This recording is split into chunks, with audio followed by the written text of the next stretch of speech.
Hi, I'm Liz Schrum for the Wisconsin Technology Council, here with WisBusiness.com, the show. Just ahead, Tom Still talks about the recent Wisconsin Tech Summit. And Todd Stuart, who leads the Wisconsin Industrial Energy Group, talks about a proposed energy company acquisition that could affect some of the state's largest businesses. And now, here's the WisBusiness.com stock report. Rising investments in tech companies. A number of emerging companies have reported investment rounds of late. They include Microscopy Innovations in Marshfield, as well as HealthFinch, Lucigen, Swallow Solutions, HealthMine, Shoutlet, and Phoenix Nuclear, all in the Madison area. The investment rounds range from $750,000 to more than $5 million. And falling, jobs growth. Wisconsin added jobs at half the national average during the 12-month period ending in September, according to federal labor statistics, ranking at 40th in private sector job growth. All other neighboring states added jobs at a higher rate than Wisconsin, except for Iowa, which was tied with Wisconsin. Michigan was the highest at 2.02% growth. The good news, Wisconsin's unemployment rate is 4.8%, below the national average of 5.5%. And now, here's Tom Still with his Inside Wisconsin commentary.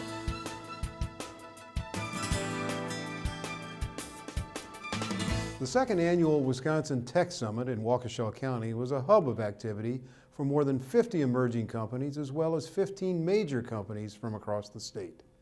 Together, they engaged in nearly 200 meetings designed to test the waters for potential partnerships. The March 23rd conference at the GE Healthcare Institute was also a showcase for Wisconsin's changing landscape when it comes to resources available to young companies. During the event's office hours segment, participants were able to hear from a variety of public and private groups that are helping to build a more vibrant startup and scale-up culture for Wisconsin.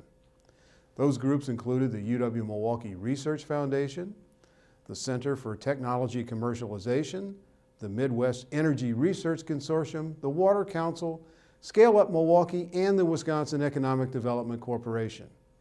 The list also included American Family Insurance, which has been a leader among the state's major companies in working with emerging firms.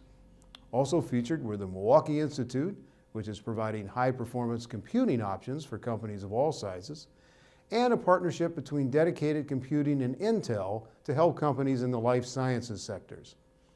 It wasn't so long ago that Wisconsin didn't have much of a startup ecosystem.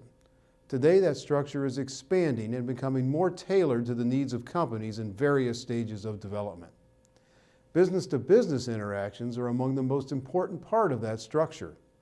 In other states with vibrant startup cultures, such as Minnesota, California, Texas, and Massachusetts, major companies are usually a big part of the equation.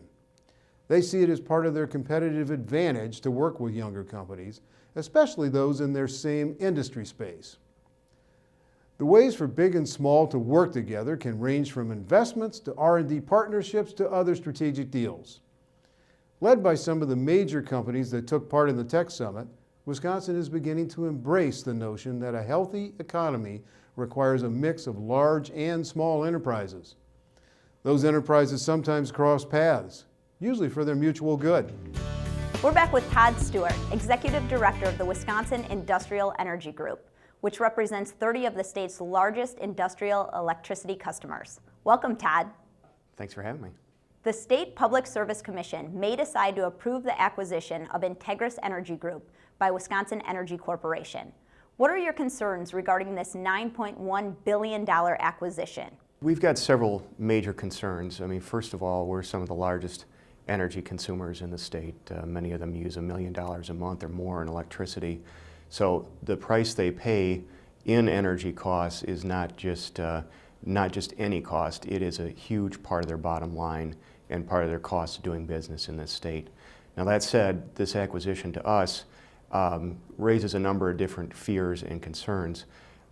Primarily, we're worried about some of the costs being passed along to the customers in the state, which are already bearing some of the highest industrial rates in the Midwest and above the national average. So we're worried that we're bearing all the risk yet bearing the costs, yet the shareholders will benefit in the end. We don't think that passes the legal test. The legal test is customers, the public, and the shareholders must benefit. So right now, we don't think it passes the state's legal test for mergers and acquisitions. Again, we're very concerned that costs that are already high are going to be going up as a result of the merger. And what does it mean for Wisconsin manufacturers if industrial electricity rates here are ultimately less competitive than those in other states? Again, the number of companies in this state that are manufacturing dependent is quite high compared to the national average. Per capita, Wisconsin has some of the highest percentage of manufacturing of anywhere in the country. There are 9,400 manufacturers in this state. We employ nearly 500,000 people in this state with wages that are well above the average. Now, right now, our rates are above the Midwest average, and for WIEG Energy is above the national average as well. So the rates we pay are already too high in our opinion. Now, with this acquisition, we're worried that a number of these costs are going to be coming along and putting even more pressure onto these companies. Could that acquisition be tailored to meet those concerns, and how so? Yes, again, we think that, that the acquisition as it stands right now doesn't meet the legal standard of being in the public interest. But are there things that we can do to condition that? We think the Public Service Commission can do a hard review. There are a number of minor things we can do that are just to hold harmless, whether that be on accounting measures, things such as a most favored nation. Since Wisconsin is acting first, we'd like Wisconsin to automatically get any savings benefits that surrounding states such as Michigan or Illinois automatically get, that those savings are automatically passed along to us. Now, some of the bigger ticket items that we could do is that we could have some sort of bill credit where we automatically get savings up front, and that those costs that we're offset for some of the costs that we think are being passed along, that we get some upfront guarantees of savings. And the second thing you could do is write down some assets, such as our transmission escrows. So again, that we make sure that we get benefits in the end from this acquisition.